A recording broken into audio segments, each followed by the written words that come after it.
In this video, I will be providing you with one method. There are other methods that you can use if you're adding a second bathroom that's going to be back to back to the original bathroom. That might look something like this after you've done your remodeling. So we're going to have back-to-back sinks, back-to-back toilets, and back-to-back bathtubs to provide you with an assembly method for the waste drainage pipes and not the water supply. I will be making other videos on that also.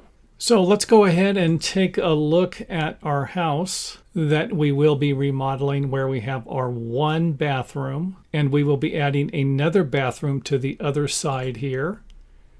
So here we have our bathtub drain, toilet, and sink. And like I said, there are other ways to do this. I will be providing you with a few different ones during the course of this particular video series. And it's actually the main reason why I made this series, because I think this is what most do-it-yourselfers will have a difficult time with. And even though you might not need to cut as large of a hole out of your concrete slab, if you have a concrete slab, these methods should work for raised floors also. And it's going to be a lot easier if you have a raised floor, or I would hope most of the time. If you have a joist or a beam in the way, that could be a problem. Next up, let's go ahead and remove some of the soil so we can expose the plumbing. And we'll go ahead and take a quick tour of it to give you an idea of what we're dealing with here. So here we have a 3-inch line with a combo fitting reducing down to a 2-inch line, and then it picks up the bathtub drain. This is all 1.5 inches. So we're reducing down right here and right here. We're going up with an 1.5 inch vent, and we're also going to have a clean out that's going to be 1.5 inches. And then we are going to have a clean out for our toilet, where we have a 2-inch vent here, 2-inch reducing down from a 3-inch. And then for our sink drain, this is going to be 1.5 inches dying into a 2-inch. So we're going to be reducing down here and here. Everything else is going to be 2 inches going up, because we're going to need a 2-inch vent for our toilet. And it might be easier for you to cut these pipes in different areas.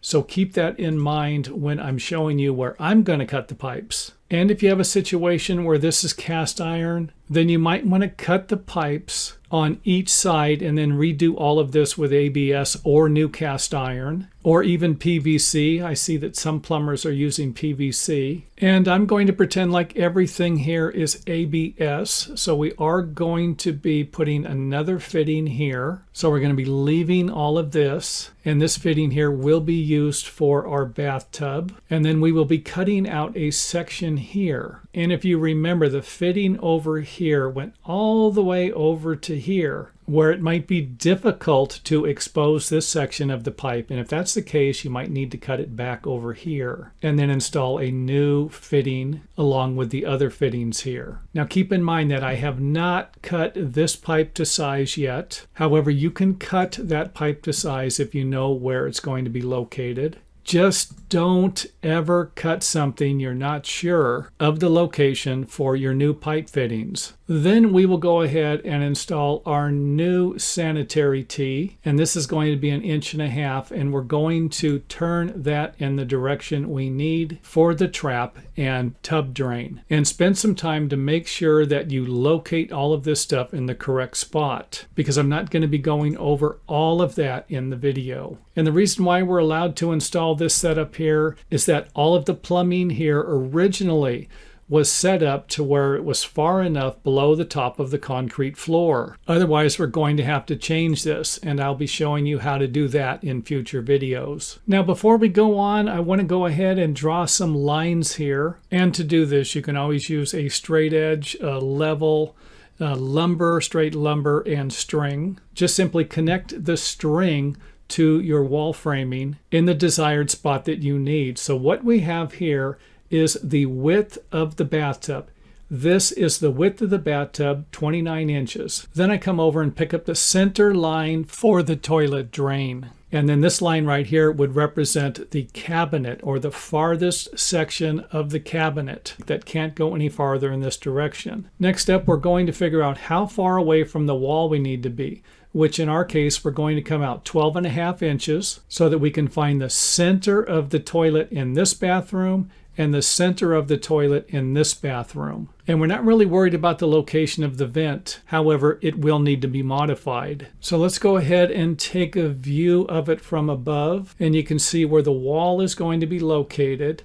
Here's the center of our toilet. Here's the center of our toilet. And again, we haven't cut this pipe to where we need it to be cut. A close-up of the wall, where the wall is going to be located. And on the other side. And don't forget to allow for the thickness of your drywall when calculating for the distance that the toilet will need to be away from the finished wall.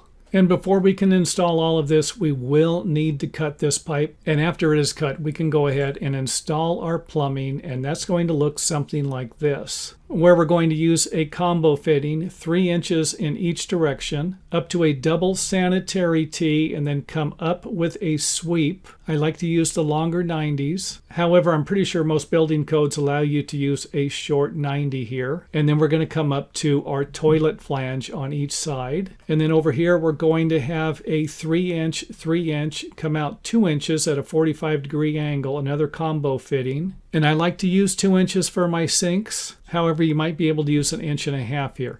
I like to go a little bit larger for my double sink. This line here is going to be picking up 2 sinks, 1 in each bathroom. And you can see here where we used the center lines here to position the toilet flanges. And we're going to come up with our 2-inch and reduce down to 1.5 inches here. However, we will have another drain line on the other side. And then of course we're going to vent up from there with 1.5 inch pipe. So the 2-inch really isn't going to cost that much more money. At least I hope it's not. If you're watching this video in the year 2050, the plumbing pipes might be $40,000 each. And you're going to want to use the minimum pipe diameter if you can't afford it. So a nice upper view of the toilets, and of course the sink drains. So let's go ahead and reframe the wall and install our vent pipes. We're going to come up here and 90 over with 1.5 inch pipe to our 2-inch, and then we're going to kind of jog it over here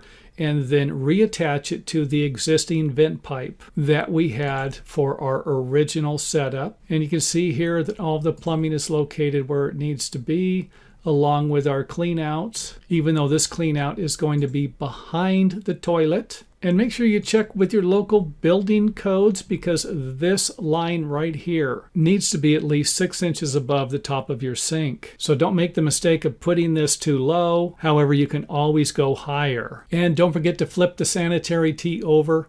Over here, the sanitary T goes down. For your vents, it's going to reverse and go up. And we used 22-degree fittings here to create this offset for our new vent. And hopefully this makes sense. However, if it does not, then feel free to leave any questions you have in the comment area, and I will try to answer them as soon as possible.